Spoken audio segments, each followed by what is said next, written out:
Pozdravljeni na večeru dokumentarna obzorja, ki smo ga pripravili na temo žvižgačev in žvižgaštva. V okviru tega ciklusa namreč nekako naslov Dejstva za resnicoljubne napeljuje na to, da bomo skušali razkrivati poglede na situacije in sam pojav žvižgaštva, predstaviti mogoče nekaj konkretnih primerov in kot uvod ta pogovor posvetiti tematiki, ki jo spremlja tudi film Citizenfour, seveda predstavlja enega najbolj znanih žvižgačev Edwarda Snowdena.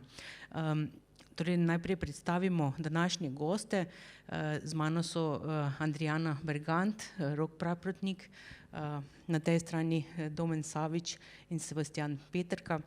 Iz različnih vidikov se vsak od vas ukvarja s tematiko žvižgaštva oziroma se pravzaprav soočate s konkretnimi primeri ali pa soočate s primeri korupcije, ki so največkrat povezani s situacijami, v kateri se žvižgač recimo da sooča z odločitvijo, če bo razkril neko informacijo ali pa predal nekaj javnosti ali pa ne. Kot uvod v ta današnji večer sva z Domnom oziroma Dušanom Reboljem, prevajalcem filma Citizenfour, pripravila nekak uvod, namreč Dušan dela tudi doktorsko raziskavo na temo poguma v demokraciji in žvižgače obravnava kot primer tega v bistvu državljanskega poguma. In tudi pojem žvižgaštva, kot ga poskušamo definirati danes, se nekako ukvarja z tem aktom poguma, ki ga nekako privede posameznika do odločitve, da razkrije nekaj v javno dobro. Zdaj pa mogoče, da damo Andrijani najprej besedo, ker se Center za zaščito žvižgačev ukvarja, kot rečeno, z zaščito žvižgačev. Mogoče uvodno tematiko predstavite, zakaj je pomembno zaščititi žvižgače in kje smo v Sloveniji zdaj s tem, ko se žvižgač pojavi na, recimo, na javnem tnalu. Kje ne začnem? Bom skušala res uvodno kratko odgovoriti. Sicer je vprašanje zelo obsežno, ne? Zakaj je pomembno zaščititi žvižgače? Glejte, zdaj rada bi, da razumemo žvižgaštvo mogoče v širšem smislu, ne? V najbolj skrajni obliki je to, kar jih večina, ali pa o čemer se pogovarjamo, o čemer tudi film govori, ne?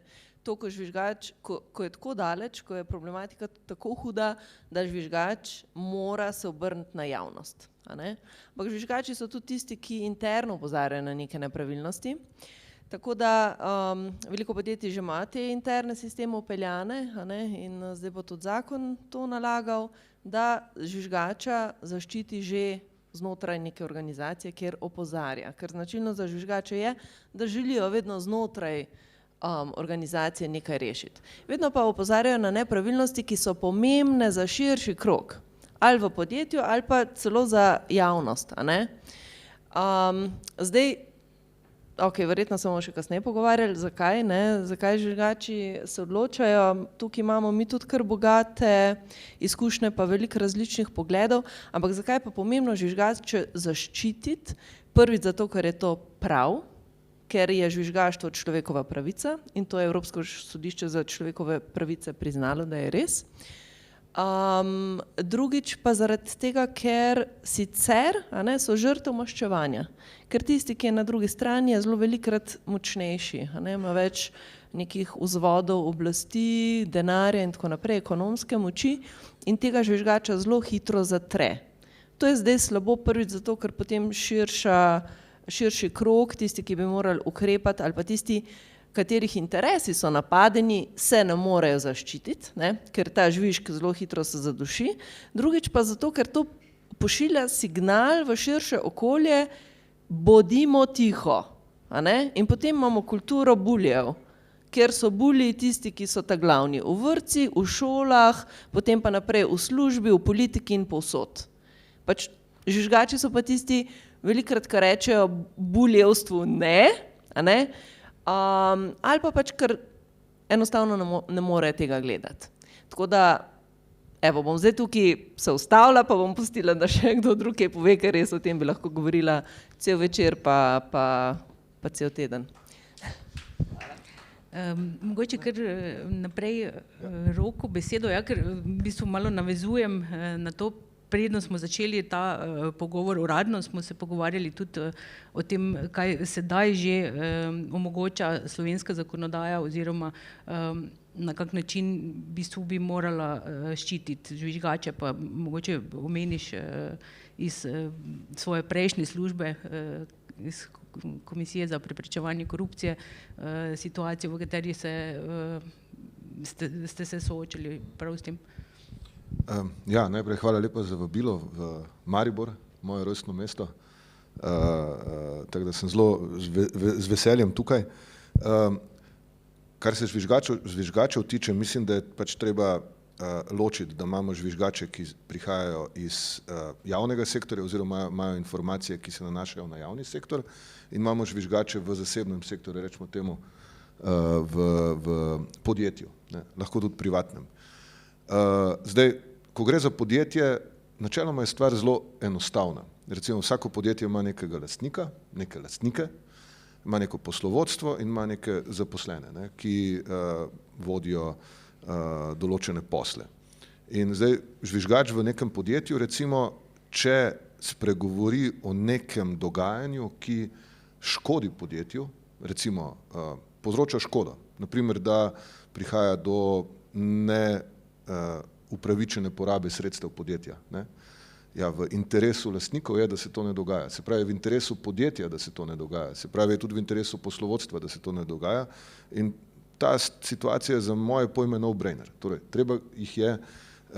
treba je tako stvar obravnavati in seveda tistega, ki je to povedal, tudi zaščititi. Zdaj, zgodi se, da so tudi motivi teh ljudi različni, lahko zaradi tega, ker so sami vpleteni v to, pa so nekaj časa to celo podpirali, ne, mogoče v računovodstvu dela, ne, in je pomagal neko zadevo speljati. Lahko pa preprosto ima ta moralni vzgib, ne, zaradi katerega hoče stopiti naprej in zadevo javiti. Nič drugače ni v javnem sektorju v resnici, ne. V javnem sektorju, v javnem interesu je, da se ne dogaja škoda na javnih sredstvih, da se ne dogajajo stvari proti javnemu interesu, naprimer, ne vem, razglašanje zazidljivih zemljišč, recimo, ne, kar je lahko zelo v velikem zasebnem interesu, da nekdo nekje lahko gradi, pa naredi na tem velik dobiček, pa mogoče ista situacija ni v javnem interesu, ne vem, gre za naravni habitat, gre za karkoli drugega, ne. Se pravi, javni in zasebni interes sta si velikokrat v nasprotju. In tudi v javnem sektorju je logično, moralo biti logično, da zaščitimo te žvižgače in da se take zadeve obravnavajo. Konkretno v moji praksi smo se srečali, in to je bilo približno 10 let nazaj, ko sem bil še namestnik predsednika Komisije za preprečevanje korupcije, z enim žvižgačem, ki je želel ostati anonimen, imel je pa informacijo, da eden od tožilcev, konkretno iz Murske Sobote, Stojko, da zahteva podkupnino za to, da nekega kaznivega dejanja ne bi preganjal, ne. In mi smo takrat naredili vse, da smo tega žvižgača, prvič, da smo pridobili njegovo zaupanje, drugič, da smo ga zaščitili, in tretjič, na podlagi informacij, ki jih je dal, je lahko potem policija tudi z prikritimi ukrepi pripeljala zadevo do konca, se pravi, tožilec je bil prijet v trenutku, ko je prejemal podkupnino, kasneje je bil tudi procesiran in obsojen, ne, na zaporno kazen. Je dober primer zaradi tega, ker tudi 10 let nazaj je potem nekako v medijskem prostoru izzvenelo v določenem delu, da so se bolj ukvarjali s tem, kdo je zdaj ta žvižgač, kdo je ta ovaduh, kdo je ta špijun, ne, ki je zdaj tega človeka izdal, ne, in kaj so njegovi motivi. Mi smo se takrat izjemno trudili, da bi zaščitili človeka in tudi uporabili neke zakonska pooblastila, s katerimi smo to zadevo zaustavili, torej te poskuse razkrivanja žvižgača. in mislim, da je dober znak, da nam je v tistem času to tudi uspelo, ne. Kar je dobro je, da danes verjetno, pač mogoče naivno razmišljam, danes verjetno ne bi žvižgač več bil tako hitro opredeljen za ovaduha, špijuna, izdajalca, ne. Mislim, da so se stvari v teh 10 letih kar spremenile. Torej, mogoče v pozitivno smer, ne? Ja, po mojem mnenju v tem delu v pozitivno smer, v smislu hitrosti čiščenja problemov v naši družbi pa mislim, da ne. Ampak spet ne, saj naša država obstaja šele 30 let. Prej smo se pogovarjali o nekaterih ameriških primerih, Snowden je tudi ameriški primer, ne, in Bog je najprej sebi brado ustvaril, ne. To je slab primer žvižgača, ne, oziroma zaščite žvižgača, ampak sicer so postopki, ne, ki jih pač spremljam ali pa jih vsi skupaj verjetno spremljamo iz Amerike, nekaterih žvižgačev, tam zadeve dosti hitro naslovijo, razčistijo in nenazadnje tudi žvižgači nekaj imajo od tega v smislu zaščite tudi finančne, ne. Kar je po mojem, jaz bolj verjamem v to, v ta način zaščite, kot pa v naš pristop, ne, v Evropi, ki je bolj nagnjen k temu, da ja, se bomo instrumente zaščite uporabili, pa ne vem, kakorkoli ta človek se pa potem lahko znajde sam, zapuščen, nezaposljiv, ne, in je slab zgled za vse druge žvižgače. Lahko, ne. Ja, Sebastian, konkretno se žvižgači pojavljajo tudi v primerih korupcije in Transparency International v bistvu delujete tudi na tem, da ozaveščate ljudi, da je transparentnost dejansko pomembna stvar. Mogoče se lahko iz vaše perspektive še predstavi kak konkreten primer oziroma na kak način se borite proti korupciji. Ja. Tudi jaz najprej hvala za vabilo, no. Ja, mi se v bistvu z žvižgači ukvarjamo bolj konkretno od leta 2014, ko smo odprli center Spregovori, kjer nudimo žvižgačem in tudi drugim osebam, ki imajo določene informacije o nepravilnostih oziroma menijo, da sumijo na neko nepravilnost, pomagamo s pravnimi in drugimi nasveti.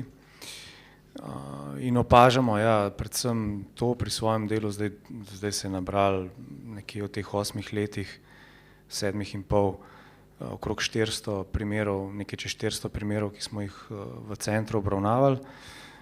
Gre za zelo širok razpon primerov od res zlorabe javnih sredstev, pa do zelo banalnih stvari, kot so medsosedski, meddružinski spori in tako naprej, ne.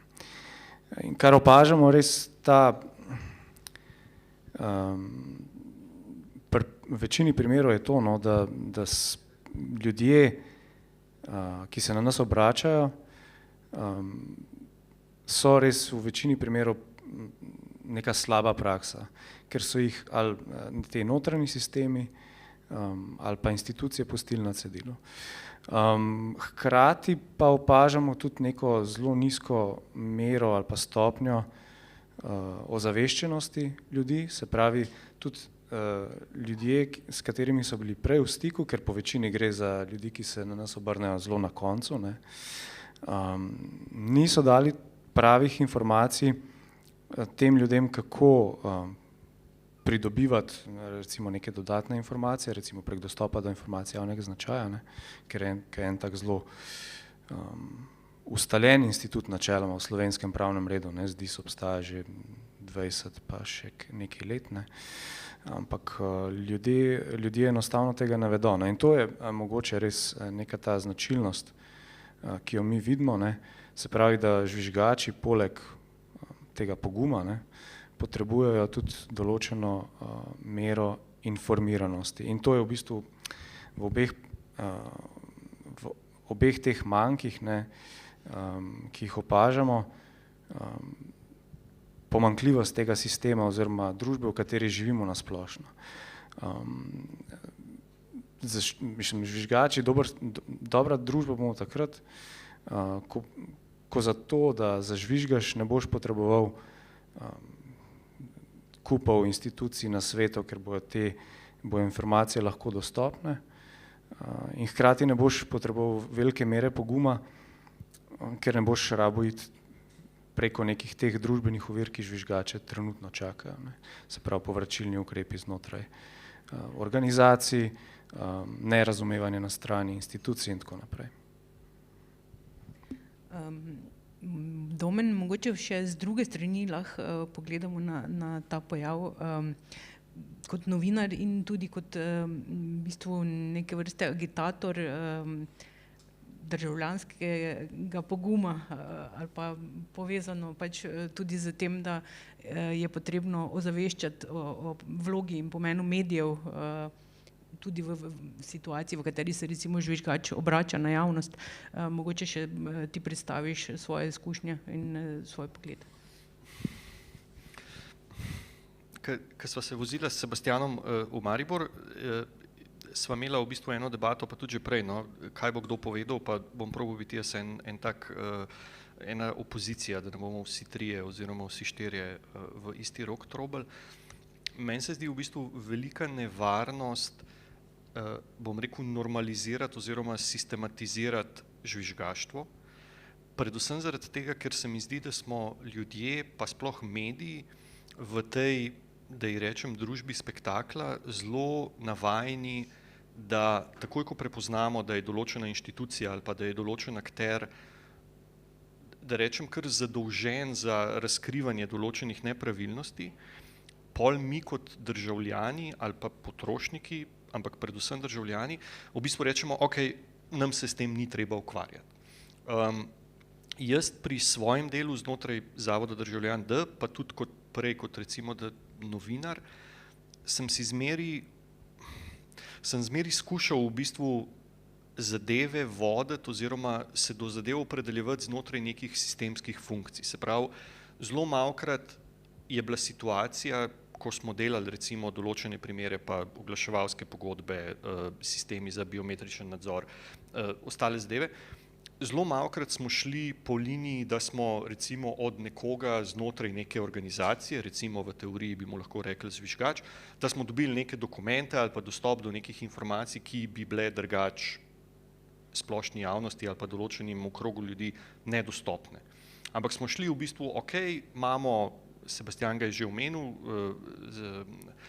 zakon o dostopu do informacij javnega značaja in dajmo probati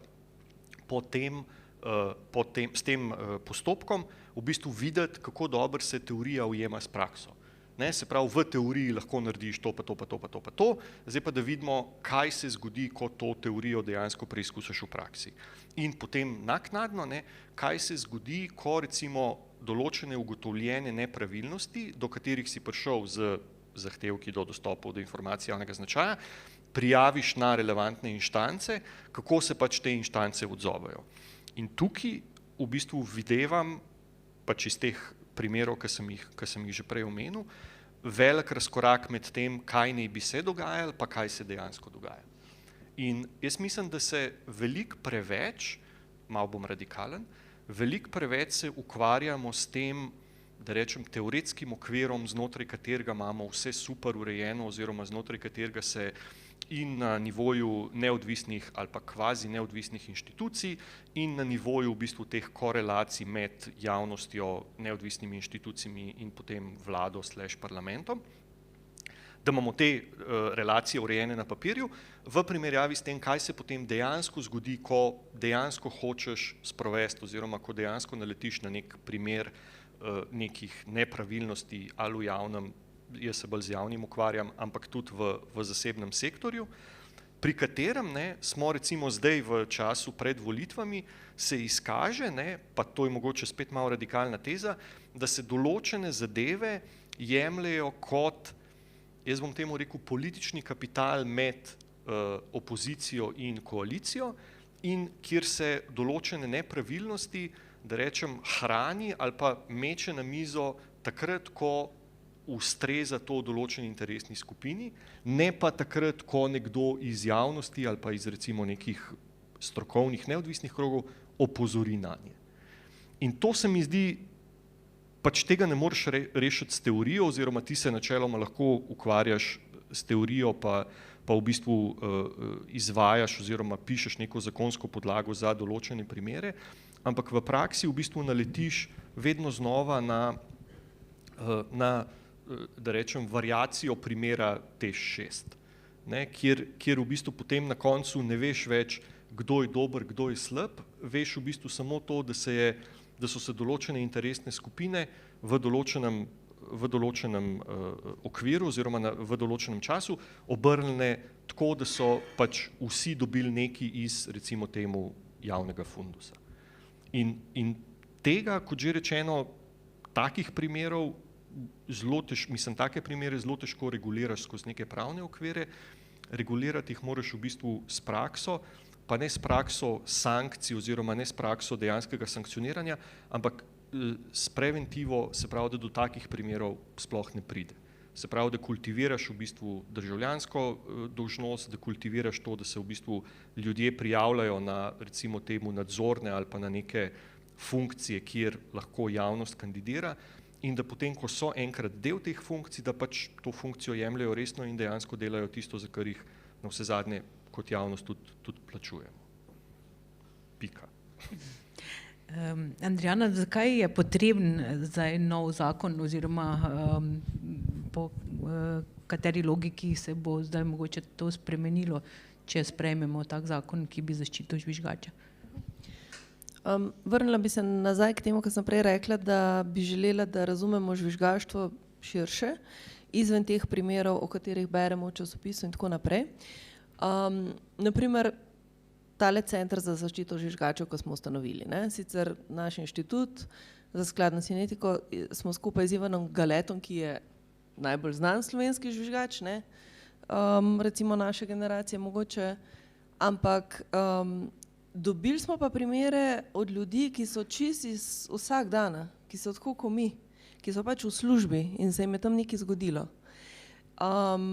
Ne samo v javnem sektorju, ampak tudi verjetno v zasebnem. Smo pretežno, moramo reči, imamo kar javni sektor, ampak to so javne komunale, zdravstveni domovi, policija, študentski domovi, pa še kje sem pozabila. Skratka, imamo tudi zdaj en večji primer iz gospodarstva, kjer je povsod bil ogrožen javni interes. In to so ljudje, o katerih nihče ne bi nič slišal. Eni so se pol pojavili enkrat v našem live streamu iz jeseniške komunale, sta se tudi žvižgača izpostavila. Tam gre za hudo kršenje javnega interesa, namreč okoljsko katastrofo res širših razsežnosti. In zakaj se pol ne zgodi tisto, kar bi se moralo, kar je gospod zdaj ravno kar govoril, ne vemo. Lahko si mislim, da je mogoče korupcija. Zakaj pa drugače pol, ne vem, inšpekcija pa policija ne naredijo, kar bi morali. Ali pa delajo tako, da noben tega ne vidi, ne vem, mogoče pa delajo, pa noben tega ne vidi. Ampak skratka, tam je pač bilo tako narejen, po teoriji in v praksi pač kar je bilo možno, ampak ja, tudi mi dobimo tele žvižgače bolj na koncu, ko jih že vržejo iz službe. Potem, ko so jih že eno leto mučili tam, v smislu pač psihološko maltretiranje, grožnje in vse hude stvari, in zaradi tega potrebujemo zakon. Zdaj, mi smo se kar aktivno udeležili tega strokovnega usklajevanja in kar po prvem besedilu zakona ni bilo nobene efektivne zaščite žvižgačev. Pač bila je neka administrativna, ampak vse bi se isto še zmeraj zgodilo tako. Še vedno bi vsi ti problemi, s katerimi žvižgači potem k nam prihajajo, bili isti. Ok, obrnjeno dokazno breme, to zelo veliko pomeni, kar se pravi, če bo delodajalec zdaj žvižgača postavil na slabše, potem, ko je on opozoril na neko kršitev, bo moral delodajalec dokazati, da to ni bil povračilni ukrep. Drugače se bo štelo, da je. To je že fajn in zdaj pač v drugem tekstu, ker smo res zelo zagovarjali to, da mora zakon imeti mehanizme zaščite efektivne v realnem času, čez eno leto ali pa čez dve, kaj ta žvižgač že, ne vem, poln enih psihoz in finančne stiske, da bo lažje dostopal tudi recimo do brezplačne pravne pomoči, a ne? Ampak ja, tudi to mu bo treba razložiti recimo, ne? Lažje bo dostop in tudi do denarnega nadomestila za brezposelnost, kljub temu, da bo odpuščen iz krivdnih razlogov, ker žvižgači so, pač govorim čisto empirično, iz empiričnega vedenja, saj te, ki jih imamo mi, no, primere, so odpuščeni iz nekih konstruiranih krivdnih razlogov, ki so absurdni, a ne, ponavadi, ne vem, ker se vodja enega laboratorija ni štampljala, ker je šla iz enega laboratorija v drug laboratorij, ne, pa je dobila odpoved ali pa skratka in seveda po zdajšnji zakonodaji, če dobi odpoved iz krivdnih razlogov, nima nadomestila. Na sodno obravnavo iz delovnega pravnega spora pa čaka več kot 1 leto. To pomeni, ta oseba in njena družina je brez dohodkov toliko časa. Tako da zato rabimo zakon. In zakon bo to popravil, pa čez mer bomo pa potrebni ostali, da bomo to razlagali ljudem na splošno, kakšne imajo pravice, pa žvižgačem, če se najdejo. Hočem reči, to so čist normalni državljani ali pa pač zaposleni, ki se znajdejo pred tem, da opozorijo na nekaj, kar se jim res ne zdi prav, a ne? In teli žvižgači so vsi opozarjali interno, a ne? Pač, no, in že s tem, ko so šefe opozarjali, že so bili deležni povračilnih ukrepov, ne? So pa tudi taki, ki se mora odločiti, ker naenkrat si ti pač, ne vem, strokovnjak nekje ali pa, ne vem, delavca, ne, in zdaj se moraš odločiti, ali boš kršil svojo dolžnost, profesionalno ali pa neke odgovornosti iz delovnega razmerja, ali boš pa opozoril, ker pač nočeš biti del te igre. In vidimo, da je veliko žvižgačev pravzaprav na nek način stisnjenih v kot, ker bi se sicer, če ne bi izstopili iz tega kolesja, ne, znašli mogoče celo v kakšnem sostorilstvu, a ne. Tudi to je, so tudi taki, ki pač ne more tega gledati in rečejo, ja, ampak velikokrat so prisiljeni. Tako da nobeden od nas ne ve, kdaj se bo morda znašel v takšni situaciji. Tako da zato rabimo zakon, no. Rok, mogoče iz prakse znotraj vašega v bistvu oddelka, ki skrbi za integriteto in vzpostavlja standarde v bistvu tudi v poslovnem sektorju, ne? Kaj recimo je zagotovilo žvižgačem, da se jim ne zgodijo povračilni ukrepi konkretno? Ja, jaz mislim, da je zakon, pravilnik, uredba, evropska uredba ali pa kakorkoli ustava, ne, je vse fajn, ne, fajn se prebere, ampak v resnici vse te predpise vedno izvajajo ljudje ali pa izvajamo ljudje. Zdaj, če ti si, na primer, državna institucija, na primer Komisija za preprečevanje korupcije ali pa pooblaščenec za skladnost v podjetju, ali pa tožilec, sodnik, ne. Če nisi intimno pa po svojem vrednostnem sistemu takšen, da boš šel da boš izkoristil vsa pooblastila, ki jih imaš za to, da boš neko zadevo izvedel, ne, potem pač je lahko zakon ali pa katerikoli predpis super napisan, efekta pa ne bo tistega, kot si ga je pač zakonodajalec recimo želel. Kakšno je zagotovilo? Ja, čisto vedno je začetek dela z žvižgačem, ali zunanjim ali notranjim, enak, ne. Najprej so vsi v situaciji, ko se želijo prepričati, da ti lahko zaupajo. In kaj mu lahko ponudiš za to, da ti bo zaupal? Pač, če začuti, da si, mislim, šele takrat se boš začel pogovarjati o vsebini, ko bo on ali pa ona začutil ali začutila, da ti lahko zaupa in da bo spregovorila. Vse tudi zanima točno to vprašanje, kako me vi lahko zaščitite, ne? Zdaj, ko sem bil v Komisiji za preprečevanje korupcije, je zakon, ne, te možnosti, obrnjeno dokazno breme, prepoved povračilnih ukrepov sicer za javni sektor, že od leta 2009 predpisoval, sicer za javni sektor, in pooblastila na tem področju je imela Komisija za preprečevanje korupcije in vsaj v našem času smo bili vodstvo komisije oziroma kolegi, ki smo na tem delali,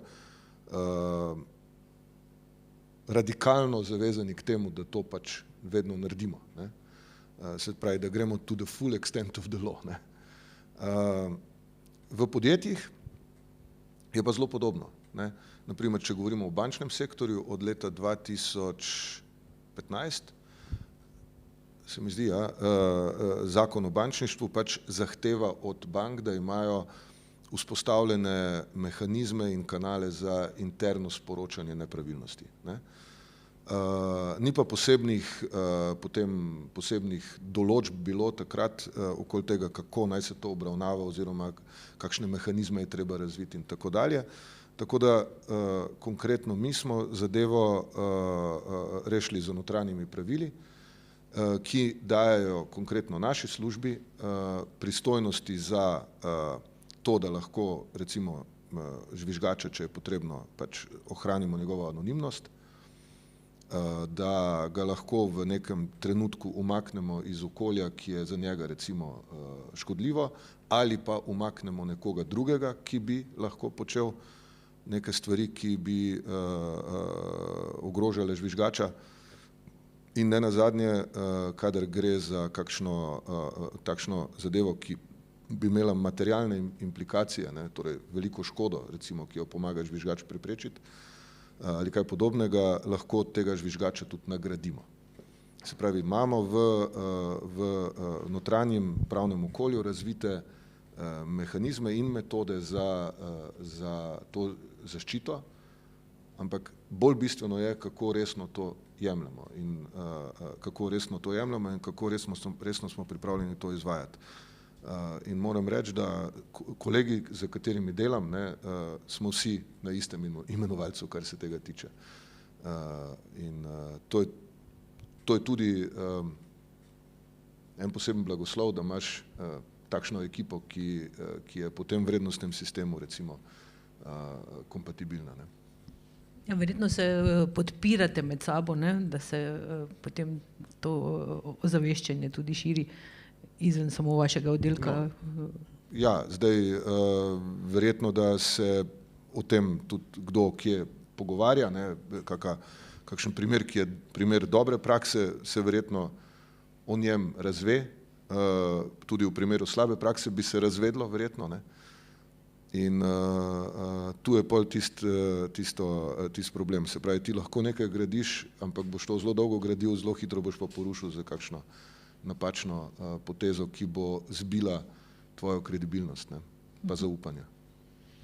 Ja, Sebastian, kaj lahko naredimo v trenutni situaciji v naši državi, ko se je recimo ta politična kultura zelo razmajala v smislu izvečanja transparentnosti? Ja.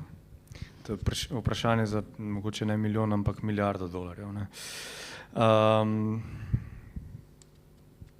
Težko, to je tek na dolge proge. Ne. Jaz mislim, da ena izmed teh res ključnih stvari, ne, tudi to, kar je kolega že omenil, ne, je to zaupanje, ne, na vseh nivojih. Ne. Žvižgači res iščejo to varnost in v družbi, ki smo zdaj, ne, oziroma kar postajamo, ne, res postajamo družba nezaupanja. Ne. V res vse temeljne institucije in v družbi. Če smo prejšnji teden, recimo, je bil objavljen standardni Eurobarometer, ki meri zaupanje v institucije po državah Evropske unije, kjer recimo je Slovenija standardno, ne, visoko pri nezaupanju v državni zbor, v vlado, ampak recimo zelo zanimivo mi je bilo, da je zelo padlo tudi zaupanje v zdravnike in medicinske delavce, pa v novinarje. Ne. Zelo, mislim, da celo 10-11% zaupanje v tiskane medije, nekaj takega. Ne. In v taki družbi, v taki kulturi bo v bistvu zelo težko graditi ne glede na zakon, ne glede na moč inštitucij, to potrebno zaupanje. In čisto iskreno ne vem, če lahko dam dejansko res odgovor, kako se tega lotiti, ampak zagotovo pa, ne, in to smo že večkrat poudarili, zdaj v tem predvolilnem času, ne, mislim, da je bilo pred nekaj tedni me je novinar spraševal, kaj bo mogel minister za zdravje narediti, da bo presekal s korupcijskimi lovkami v zdravstvu, ne. Sem rekel, da v principu minister za zdravje sam težko kaj naredi, ne. Če nima pri tem podpore predsednika oziroma predsednice vlade, če ni tega tona z vrha, ki bi vlival zaupanje v ne samo ministra, ampak tudi v celotno mašinerijo za ministrom, bo to zelo težko, ne. In verjetno je to neka začetna točka, ne. Ta ton z vrha, res vodenje z gledom, brez tega v principu efektivne. Zdaj smo zelo na slabem, kar se tiče. Ja, se strinjam, absolutno. Ampak brez tega enostavno mislim, da ne bo šlo, no, zelo težko. Če bo to zaupanje res v te ključne institucije še naprej padalo, ne, se nam ne piše dobro, sigurno, ne. Mogoče še kakšni izobraževalni ukrepi, kaj takega v smislu ozaveščanja mlajših generacij, Ja, da ne pride kasneje še do kakega takega vala, če ja, že uspemo vzpostaviti. absolutno, ampak tega preboja, jaz mislim, da miselnega ne bo, dokler se tega problema ne bomo zavedali, pa dejansko namenili nekih resnih kapacitet, ne. Ker mi imamo, ne, to smo se, mislim, že večkrat je bilo omenjeno danes, lahko napišemo zakon, ampak v principu ne, dokler ni tega in institucionalnega okvirja, dokler ni resnih sredstev, ne, v principu ne bo nekega resnega preboja, ne. Slovenci smo zelo dobri pri pisanju zelo dobrih zakonov, ampak pri implementaciji, ne, se pa zatakne, ne. Jaz se tukaj vedno spomnim zagovornika načela enakosti, ne, ki je štartal takrat v prvem letu z 200.000 evri letnega budžeta, ne, kar je zadoščalo za enega funkcionarja, pa mislim, da za 3 uslužbence, ne. Prostore so imeli pa v pisarnah, ki jih javni uslužbenci na nekem, ne vem katerem ministrstvu niso želeli uporabljati, ker so imeli glavobole, ne. To nekako pove neko sliko, no. Če ne bo teh, dajmo reči, spremljevalnih ukrepov, ki so mogoče celo bolj ključni kot zakon, ne, bomo težko premaknili stvari na bolje. Domen, kaj pa lahko naredijo novinarji, mediji, da pridobijo recimo nazaj to zaupanje kot eden recimo ključnih elementov v zagotavljanju demokracije ali pa vsaj informiranja, ker ta dvom v bistvu v neka dejstva, v institucije ostaja, ne, pa če se ta praksa ne spreminja tudi v medijih. Jaz mislim, da mogoče prva stvar ali pa najbolj plastična zadeva, ki bi jo lahko naredili oziroma ki bi jo mogli narediti, je, da bi pristojne inštitucije odreagirale na financiranje propagande oziroma na financiranje strankarske propagande z davkoplačevalskim denarjem, potem, ko jih ljudje oziroma ko jih organizacije z dokaznim gradivom opozorijo na malverzacije z javnim denarjem. Se pravi, prva zadeva je spet izvedba procesa, ki v teoriji obstaja, v praksi se pa ne da se ne začenja oziroma ne da ga noben ne uporablja, ampak se potem ne izvede do konca. Se pravi, govorimo o nadzoru javnega denarja oziroma trošnje javnega denarja na področju oglaševalskih pogodb države, na področju oglaševalskih pogodb državnih podjetij in da se pač na tem področju zadeva ne bi razumela kot plen koalicije, s katerim potem lahko upravljajo enkrat eni, enkrat drugi in se zaradi tega noben noče čisto iskreno lotiti oziroma presekati teh praks. Druga zadeva, ki bi bila mogoče zelo interesantna na tem področju, je, da bi se mediji oziroma, ker je skoraj neposredno povezano s financiranjem medijev, ker oglaševanje v delu financira medijsko produkcijo, da bi se pač mediji zavedali te relacije med oglaševanjem in novinarstvom in da bi pač to temo jemali vsaj toliko resno, kolikor jemljajo, ne vem, vprašanja o gospodarstvu, zdravstvu, sociali in ostalih zadevami.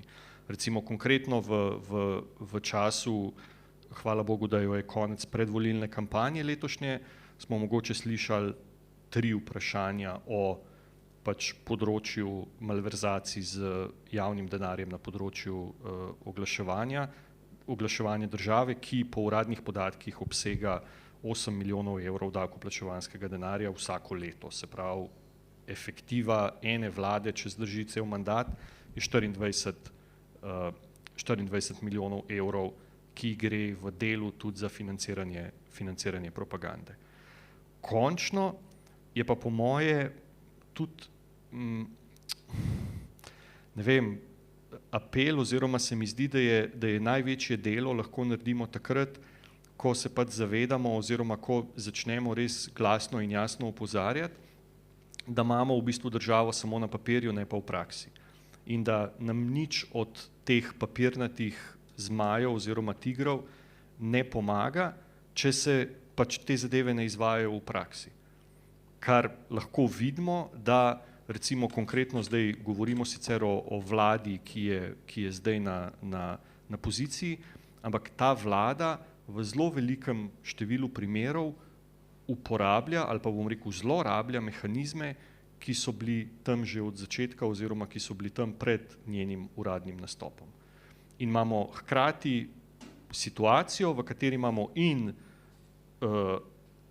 napisane možnosti oziroma možnosti zlorab in hkrati napisane poti sankcioniranja teh zlorab, pa se v bistvu v praksi manifestirajo samo zlorabe, sankcionira pa tega noben ne.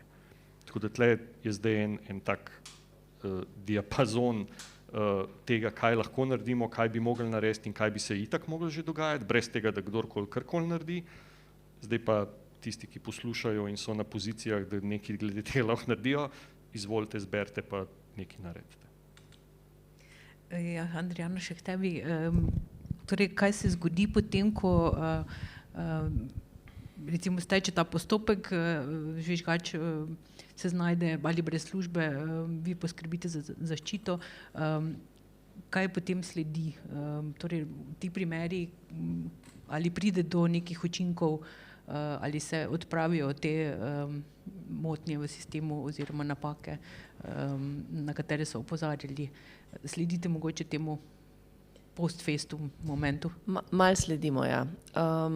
Mal sledimo, zdaj statistika enega leta delovanja centra, ker toliko časa šele obstaja center, je to, da vsi pač žvižgači, ki so se obrnili na nas, ki so dejansko izpolnili tisto vlogo, jih je tam okrog 25. Pol pomoč je v obliki tudi tega, ker so poklicali po telefonu največkrat Ivana, ker on je kar dal navdiha veliko ljudem, da so prišli ven z nekimi informacijami. Ne?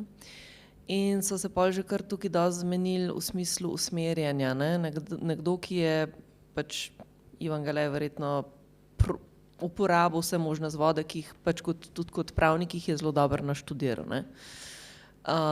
Lahko da neke nasvete, kako se nečesa lotiti. Tako da velike te pomoči tudi dane tako po telefonu in pol od tam naprej niti ne sledimo čist. Imam pa recimo sama tudi en primer, ko sem se po telefonu sam pogovarjala z gospodom, preden je opozoril, in to je bil primer iz podjetja, ko eni ljudje ne morejo spati, on je mogel spati, zbolel je, bil je na bolniški samo zato, ker je gledal, da se v podjetju dogaja ene zadeve tam pač na področju nabave, določene nedovoljene provizije in take stvari. In je zbolel že samo od same misli, da bi povedal in kaj se bo vse pol zgodilo. No in pol sva šla čez to, kako je najbolj, da se tega loti, no, na nek način je našel oporo v tem in sem kasneje dobila informacije od njega tudi, da je povedal upravi, ki ne bi bila vpletena v to, ne, in da, ker sva šla čez to, kaj je pravilno, kako bi naj zdaj ta uprava odreagirala, kako naj to pove in kaj bi morali slediti. No, skratka, tam menda so se pol stvari začele reševati in tudi on je pač ostal v službi in tako naprej, ne, ker je bil pa že pripravljen, da bo moral iti in tako. Zdaj večina teh žvižgačev, kjer pa imamo te vloge, pa jih pol odbor za zaščito obravnava in tako naprej. Tukaj imamo mi kar večino primerov, ko izgubijo zaposlitev. Tisti, ki so bili odobreni z naše strani, ne, v smislu, da smo rekli, ok, prijavili so resno stvar, na osnovi nekih podatkov, da so res verjeli, da gre za kršitev in bili so žrtev povračilnih ukrepov. Ne. To so pač pogoji pri nas, pač mi pomagamo, če so žrtve teh povračilnih ukrepov. So bili vsi na koncu na sodišču uspešni.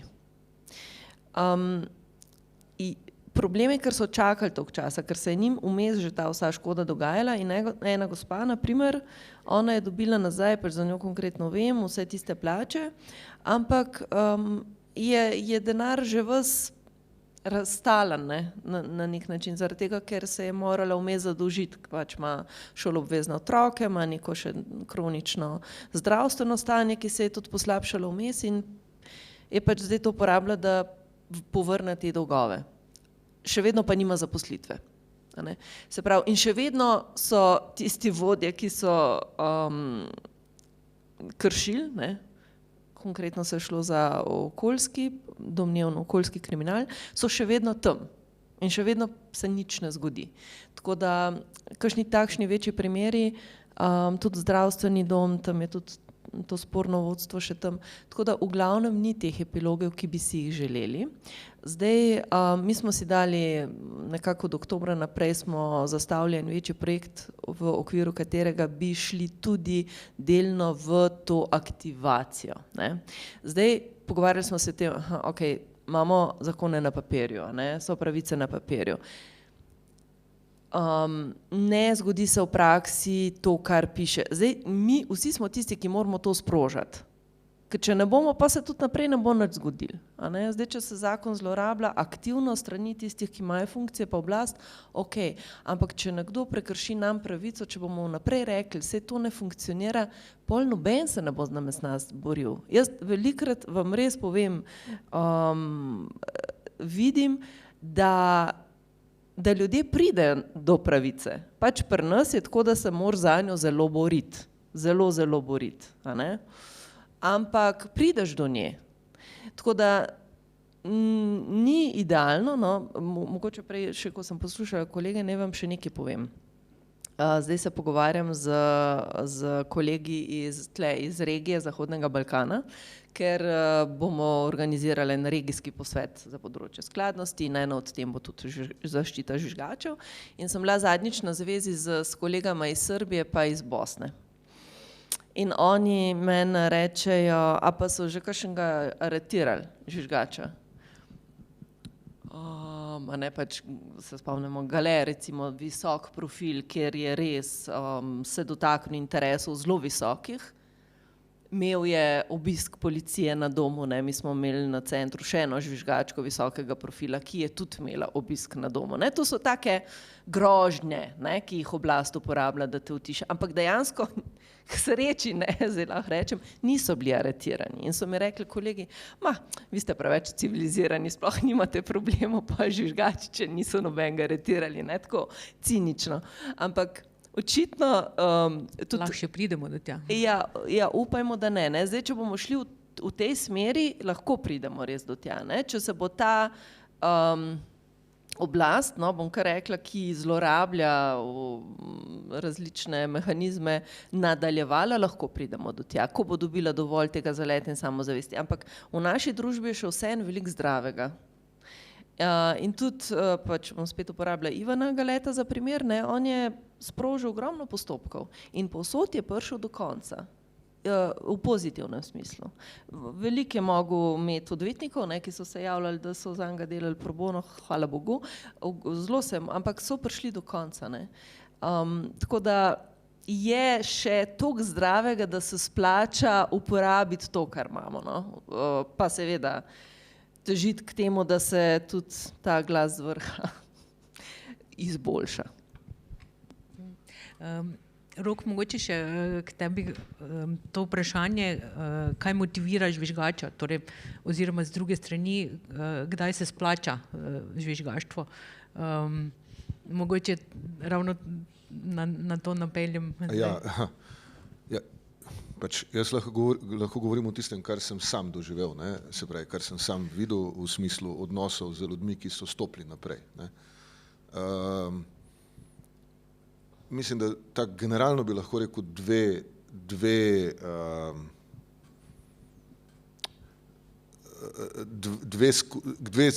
večji skupini motivov, no? Ampak bi jih lahko razdelil te motive v dve skupini. Eno je, da imaš recimo nek občutek, se pravi, da ima človek občutek, da tega več ne more gledati, se pravi, da to je pač narobe. Ne? Nekaj se dogaja, nekaj vidi, nekaj ve, je recimo nekdo eventualno bogati na račun podjetja, na račun javnih sredstev, kakorkoli, in zato ve in bo pač to povedal. Ne? Zdaj, lahko je pol še to povezano, da sem videl že kombinacije, pač gre za osebno averzijo tudi do recimo subjekta, ki zlorablja, ne, se pravi, pa ima ta prijavitelj že itak neke negativno zgodovino za njim ali pa negativna čustva in potem s toliko večjim veseljem to pove. Ne. Druga situacija pa je bolj, ja, in tukaj mislim, da imamo še nekaj prostora za napredek. Druga situacija pa je to, kar je Andrijana, mislim, da malo par vprašanj nazaj omenila, ne, da si lahko sostorilec. Ne. Se pravi, ponavadi, če imaš ljudi na pozicijah moči, se pravi v gospodarstvu ali pa v javnem sektorju, ljudi, ki imajo pooblastila, torej ki so neki poslovodje, rečemo temu, ne, ki lahko sprejemajo neke odločitve, lahko je to zdaj višji management ali pa lahko je nabavnik, ne, ampak ima neka pooblastila, ampak ponavadi ne moreš stvari, se pravi neke korupcije ali pa neke zlorabe, ne moreš običajno speljati čisto sam. Ne. Rabiš nekoga še, ki bo nekje v procesu nekega dogajanja neko stvar tudi naredil. Nekje je treba poknjižiti, nekje je treba nekje odobriti, nekje je treba mogoče stran pogledati, ampak nekdo običajno zelo težko en človek naredi neko zlorabo. Ne. A gre tudi to za razpraševanje odgovornosti? Ne, ponovadi so procesi narejeni na tak način, da je pač, vse vemo, ne, princip 4 oči ali pa vloge v procesu so razdeljene, ne, dokler pride do končne odločitve, more več ljudi dati nek prispevek, neko odločitev sprejeti ali neki odobriti ali neki, skratka, potrditi, podpisati, kakorkoli. No in zdaj, če si ti udeležen v tem procesu, pa veš, da nekdo v tem procesu, mogoče si celo sam kaj dobil od tega, ne, se pač zgodi lahko iz različnih razlogov, ne, da si več let molčal, ne, in si užival te sadove ali pa samo stran gledal, ne, se zgodi lahko nekaj, ne, kar te pol motivira, da zdaj boš pa ti to povedal. Lahko se ti zgodi recimo, da prideš v neko nemilost in si recimo ogrožen v svojem zaposlitvenem statusu. Enega takega primera se spomnim, kjer je bilo zelo nerodno, ne, pol, ko je pač ta človek do nas pristopil.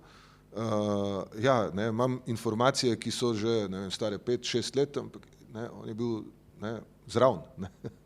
On je pomagal poknjižiti, ne. Pa je šlo za fiktivne nakupe, recimo. Ne.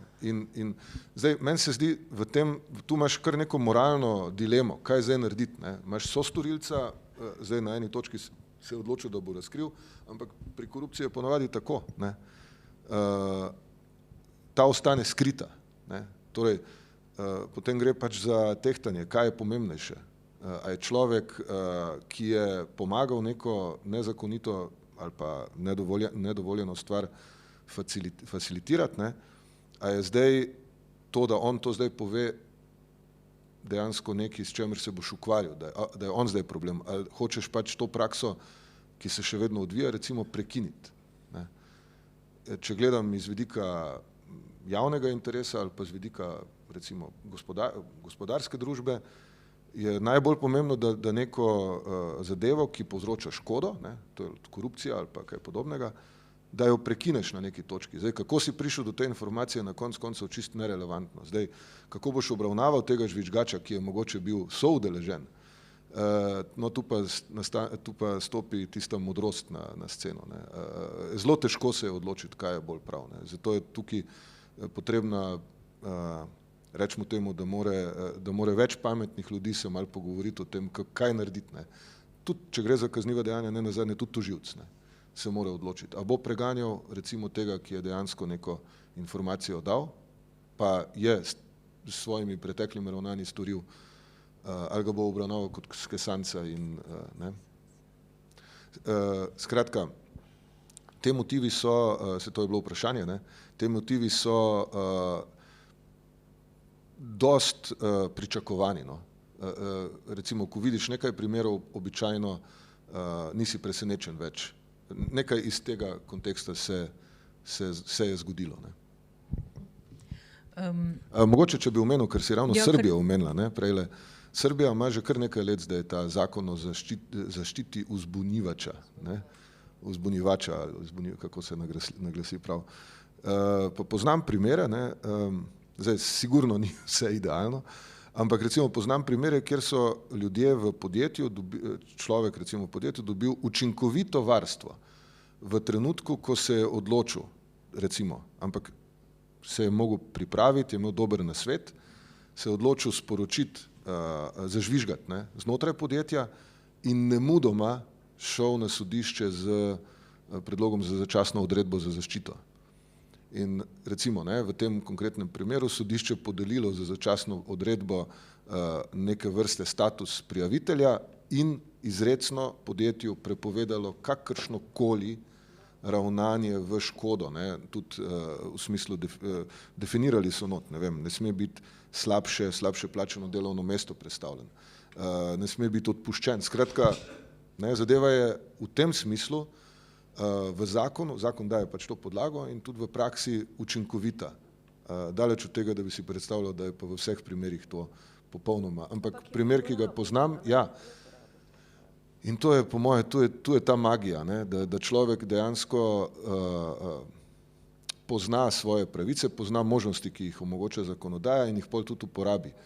Verjamem pa, da marsikdo nima niti tega znanja, niti te možnosti, zato so pa toliko bolj pomembne tudi civilno-družbene organizacije, ki to recimo podpirajo. Jaz verjamem, da bi morale biti tudi državne institucije tukaj zelo aktivne, se pravi, da se človek počuti varnega, če pristopi, pove in da dobi recimo neke vrste guidance, ne, kako zdaj ravnati, da se ne zgodi to, da je potem odpuščen, pa gre čez vse te kalvarije in na koncu recimo, ne, ta srbski primer recimo preprečuje vse, mislim, je primer, kjer je taka stvar preprečena. Človek je varen, dokler ne bo sodišče dokončno odločilo. Ne. Torej nekako zakonska podlaga, informiranost žvižgača in potem seveda dosledna uporaba neke zakonodaje. Mogoče še, Sebastian, k tebi v konkretnih primerih, ko se soočate, ravno pač iz tega izhajajoče vprašanja, ko nekdo dalj časa prisoten v neki situaciji in se potem na podlagi te situacije odloči za žvižg, kako ga v tem primeru obravnavati, če je soudeležen, mislim, ravno to moralno vprašanje, ali je žvižgač odrešen odgovornosti s tem, ko žvižga? V smislu te zagotavljanja neke dolgoročne transparentnosti. Zagotovo tukaj od primera do primera odvisno, ne, in absolutno ni nobene formule, ki bi to lahko ustrezno določala. Enostavno je vsaka situacija toliko unikatna pri teh primerih, že s temi, ki se mi srečujemo, kaj šele tisti bolj znani, tudi iz tujine, no. Mi v zadnjih mesecih objavljamo zgodbe žvižgačev enkrat na teden iz tujine in tukaj gre res za tako različne primere, od takih, kjer so žvižgači bili na nek način upleteni v nepravilnosti do tega, da so leta opozarjali na nadrejene o določenih nepravilnostih iz njihovega področja dela oziroma ki so jih takoj, ko so jih zaznali, prijavili, ne. Iz zelo različnih sektorjev, zelo različne situacije in vsem je enostavno skupno samo to, da je ključno, da se te nepravilnosti čim prej prekinejo oziroma po možnosti, če se da, ne, če je to tako zgodaj, preprečijo. Potem je pa res stvar vsakokratne presoje, vsakega primera posebej, do katere mere, ne, je žvižgač upravičen do te, dajmo reči, imunitete, ne. Se v teh vaših primerih soočate tudi z nekimi post učinki oziroma ali Transparency International poskrbite recimo za nadaljevanje, kaj bi naj sledilo iz takih določenih primerov? Ja, mi v principu poskušamo delovati zaradi omejenih kapacitet, tudi jasno, ne, čim več na način, da celostno informiramo vsako osebo, ki se na nas obrne, da si lahko pomaga sama, ne. Tako da v kar nekaj primerih niti nimamo končnega epiloga potem pred sabo, seveda pa tudi pomagamo, no, pri zbiranju informacij, pri pisanju prijav, pri identifikaciji prave institucije za točno določeno kršitev, pri svetovanju, kako se samo zaščititi, ne, kako varno sporočati te nepravilnosti, če se to le da, ne, je pa treba vedeti, ne, tako kot sem že na začetku povedal, ljudje se na nas obrnejo potem, v veliko primerih, no, potem, ko so že šli skozi interne sisteme, skozi prijave na različne institucije, v veliko primerih so šli tudi že čez sodišče, ne. Tako da mi nekako res poskušamo delovati na način, da v prvi vrsti zaščitimo interes osebe, ki se na nas obrne, da se njen položaj ne poslabša, informirati do takšne mere, da si ta oseba lahko pomaga čim več sama, če pa ne, pa poskušamo res z nekimi izkušnjami, ki jih imamo,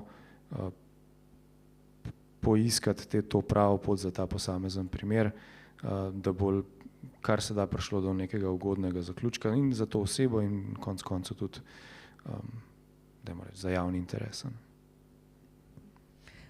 Domen, še mogoče za konec en recimo tak vpogled v prihodnost, torej v smislu tudi mogoče digitalne zaščite, kaj recimo vidiš ti kot pomembno pri neki taki situaciji, ko se nekdo znajde pred vprašanjem ali žvižg ali ne?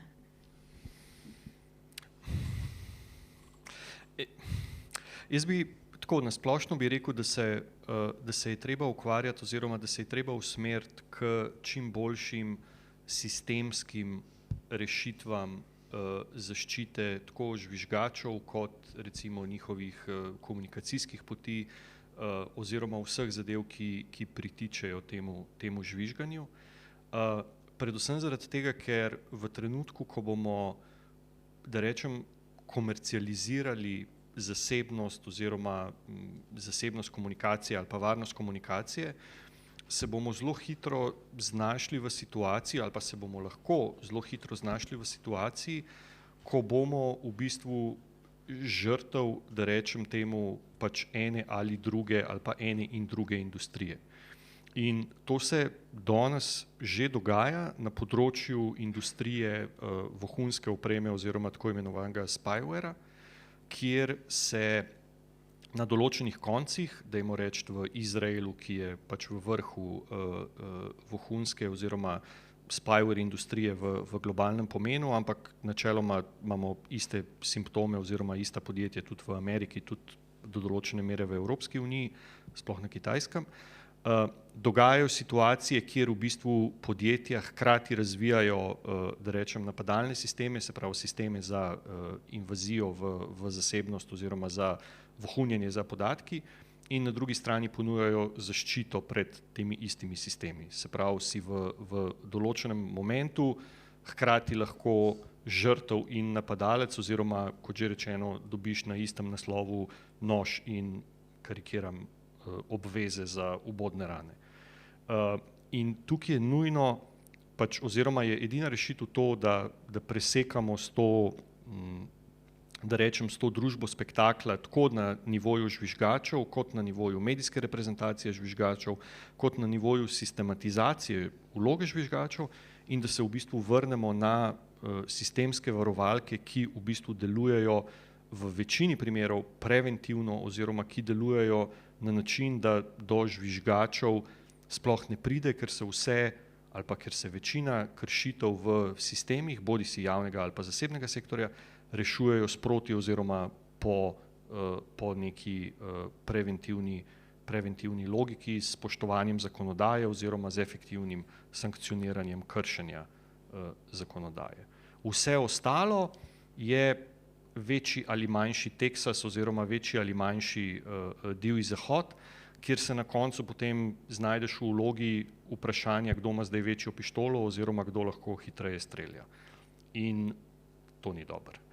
Zato, ker v taki situaciji smo na dosti dolgi časovni premici vsi mrtvi oziroma pač pomre večina ljudi, ki so recimo vpleteni v te zgodbe, preživijo pa v bistvu samo tisti, ki pol počakajo na drugo rundo revolveraških dvobojev. Oziroma nasilneži, kot je na začetku opozorila Andrijana. Jaz bi s tem mogoče zaključila tole našo debato o žvižgačih. Hvala, ker ste nas spremljali. Vabim zdaj tudi, da poslušate pogovor z Dušanom Reboljem, ki ga bomo spustili in v dvorani in je dosegljiv na spletu. Prav tako je ta konkreten naš pogovor bil posredovan s spletnim prenosom in je seveda dosegljiv tudi za kasnejši ogled in seveda vabljeni k ogledu filma Citizen4, pa varno in seveda pogumno naprej.